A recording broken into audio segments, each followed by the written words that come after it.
Hello and welcome back to Dan the Glass Man's Garage. I want to say a couple of things before we go any farther into this. A lot of you don't know, and some of you probably think that, oh well, this guy, he's on YouTube and he's trying to get subscribers and get some advertisement and make some money. And that's a lot of people are doing this, and that's great. That's fine. But I truly don't care. If you want to subscribe, that's great. If you don't want to subscribe, that's great. But the reason why I'm doing this is I want to ask you all out there a question. How many videos of your grandfather do you have? And the young ones say lots, but of my grandfather I have 2 snippets, one of either or grandfather. One of my real grandfather, I think I have 3. I have 3 grandfathers, so or I had. I have none of my great grandfather. Anyways, just small little snippets from 8mm that were converted into digital. I have. But this is for my grandsons. There's one that's not born, and there's one that's 1 and not even a half yet. So 20 years down the line, they can see what Grandpoop was doing. See, so, and it's free. That's why I'm doing this. I want to also explain to you. I stammer and stutter a lot. I like to think myself slow of speech. Everything I've got in my mind, I know exactly what I want to say, but it's hard to get it out. So excuse me if I do stammer and stutter, or if I say up and I meant down, or if I say front and I meant back. It's just the way I am, and I don't have a solution for you. Anyways, let's press on to this engine. We looked at it last time, and even if I had 8 shims underneath it, I still had, no matter how many shims I have underneath it, I still had 16 thousandths of an inch play. And the 16 thousandths of an inch is coming from this bearing walking back and forth. So this case needs to be line bored. And, I weighed the mud daubers, the drilled hole in the deal there, my 2 fixes on the studs, and I said, I'm gonna, and the rotten bottom, kind of rotten a little bit, and I said, you know what? I'm gonna buy a new case. So it's like anything, a house. You have to have good foundation, or no matter how many wonderful fixtures and whatnot you put into it, it's still not going to be supported. So I need to start with a good foundation. A good foundation is going to be a new case. So I bought a new case. It's on its way. So, but I'm not dissuaded about this. I'm, it's a setback, but it's okay. I learn as I go, and so we're not going to give up, and learning as I go. There is a gentleman by the name of,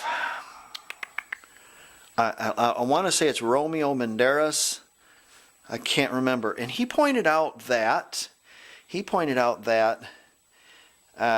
it's at TDC and the rod is up, and you think you're at TDC and you put your cam drive in, you may not be at TDC, because if you look inside there, see how the cam lobe is up against the lifter, and the cam lobe here is it's not up against the lifter. The round part is, not the lobe, is up against the lifter. So these are both off. So it's at number 1 right now. Or is it? See? So I'm 180 out on the distributor drive. Thank you, sir. I appreciate that. And I would have not seen that. So keep your comments coming. I appreciate the positive ones. This is great. Things like that, I forget. I haven't put one of these engines together in a while, and I forget.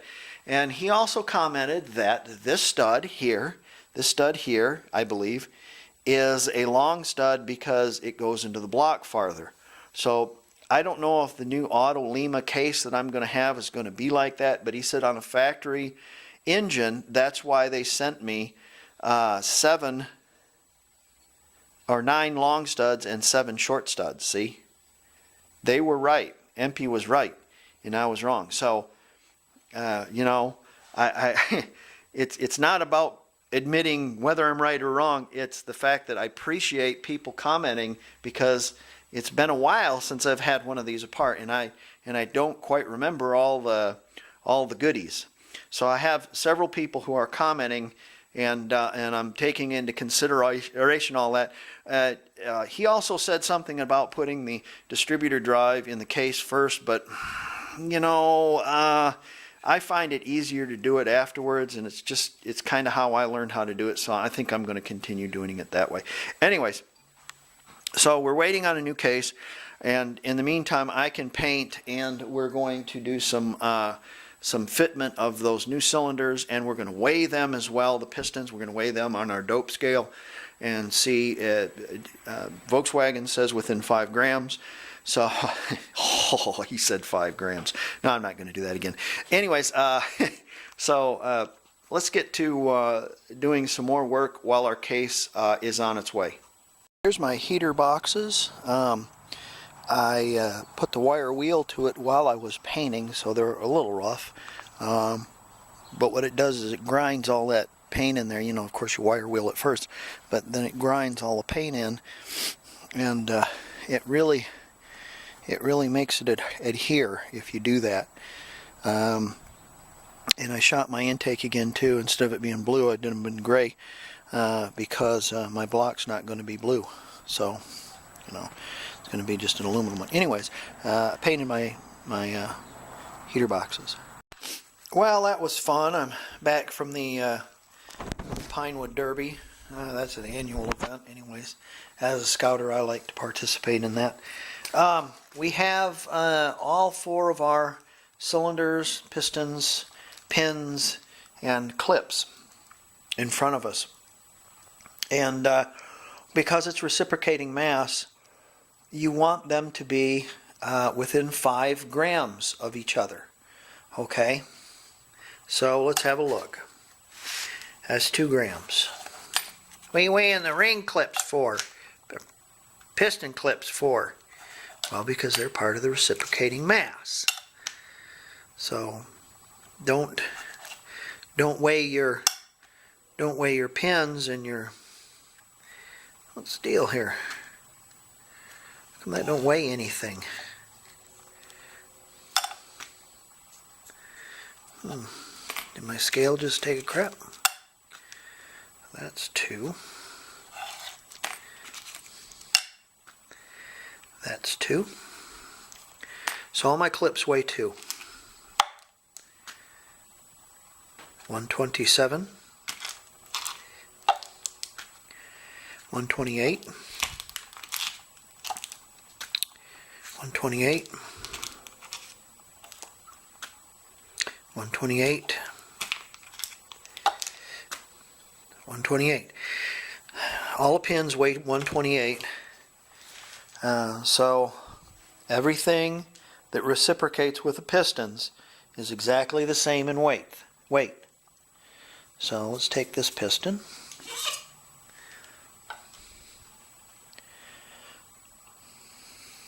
$400 grams.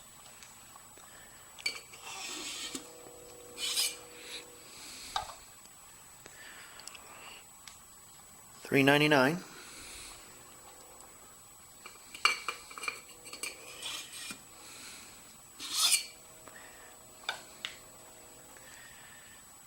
$3.99.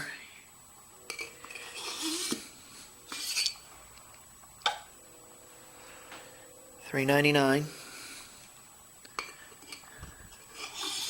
Let's reweigh this. 400. 400. Well, okay, this piston is 1 gram more than the rest. So, but we're within specs. So far, I'm totally impressed with this piston set. Next thing we're going to do is we're going to mark them 1, 2, 3, and 4, and we're going to mark our cylinders 1, 2, 3, and 4, and we are going to machine, or a little bit, agitate some grinding compound into the head and match this with the cylinder. So we're going to do that on each one. We'll move our dope scale out of the way. Dope as an airplane dope. You mix the dope with the catalyst and then you can coat your fabric on your airplane. Dope scale. I did not say drug scale, I said dope scale. You're going to pick yourself out the best cylinder for number 3. My number 3 that I picked was one I did not put a thread insert in. So there you go. Everything looks good.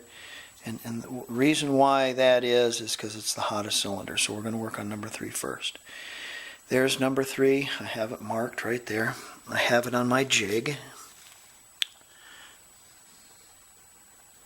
Okay.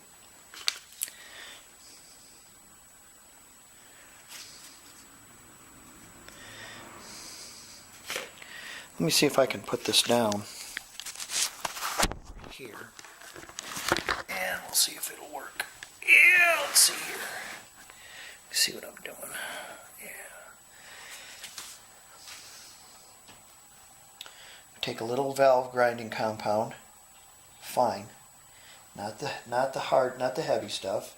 Not the real heavy stuff. We're just want to lap this cylinder in a little bit, just a little bit. I'm going to set that on the top, right there. Make sure it turns freely. See that? I'm going to chuck up your drill.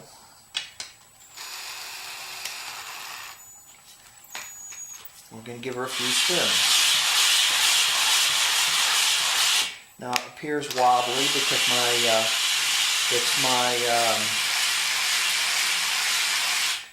my piece of wood isn't cut exactly perfect.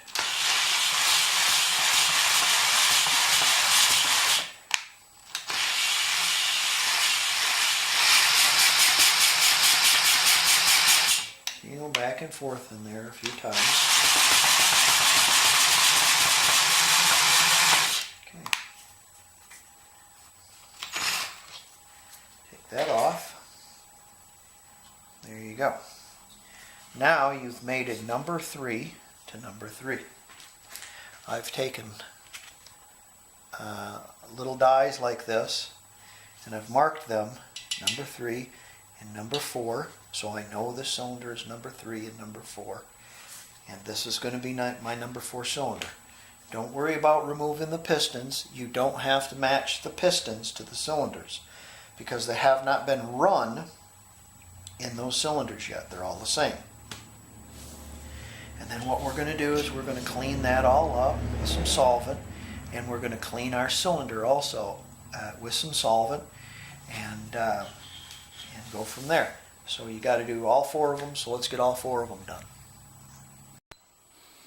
Okay, we got our cylinders put away, they're marked, our heads are marked, our cylinders are clean, our heads are clean, and our pistons are set aside also. Remember, our pistons, they don't need to be labeled 1, 2, 3, or 4 because all bores are new, all pistons are new, so it doesn't matter which one you put where right now.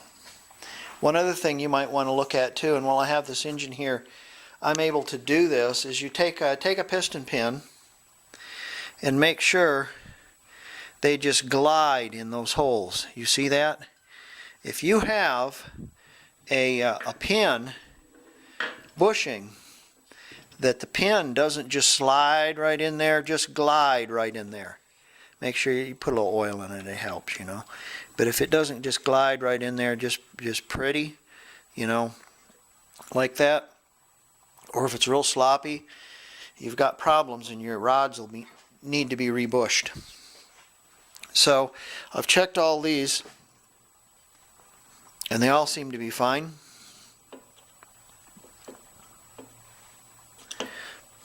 So we should be good there. I don't know how much more I can do until I get my case. So this might be the last video for a little while, because cleanup and painting and stuff is just boring. So, you know, until next time, but I don't quite know when that'll be. It might be a week. I hope not. All right, guys. Thanks for wrenching. See you later. Bye.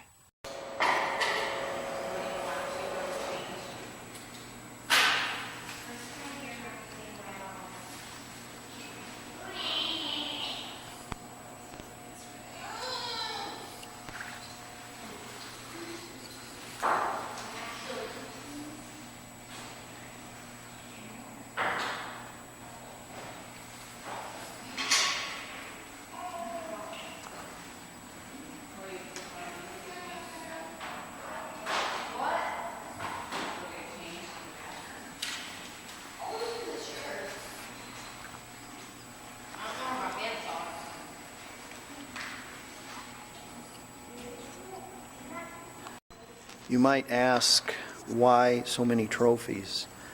Well, you have first, second, and third in the Bear Den, first, second, and third Webelos 1, first, second, and third Webelos 2. You have first, second, and third Lions, first, second, and third Tigers, first, second, third Wolves.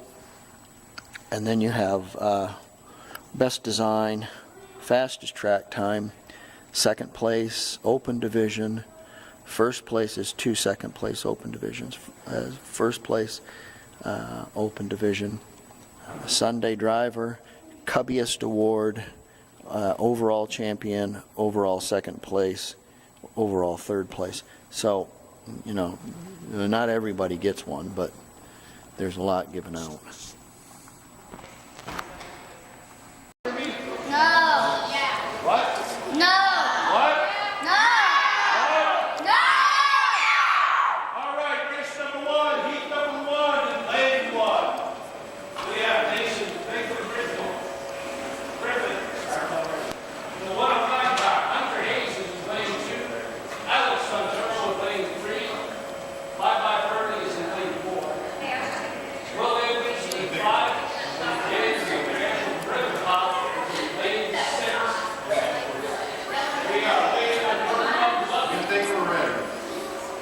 Nothing else, this may very well be a practice run. Are we ready, Miss Avery? On your mark. Get set. Go! I can't hear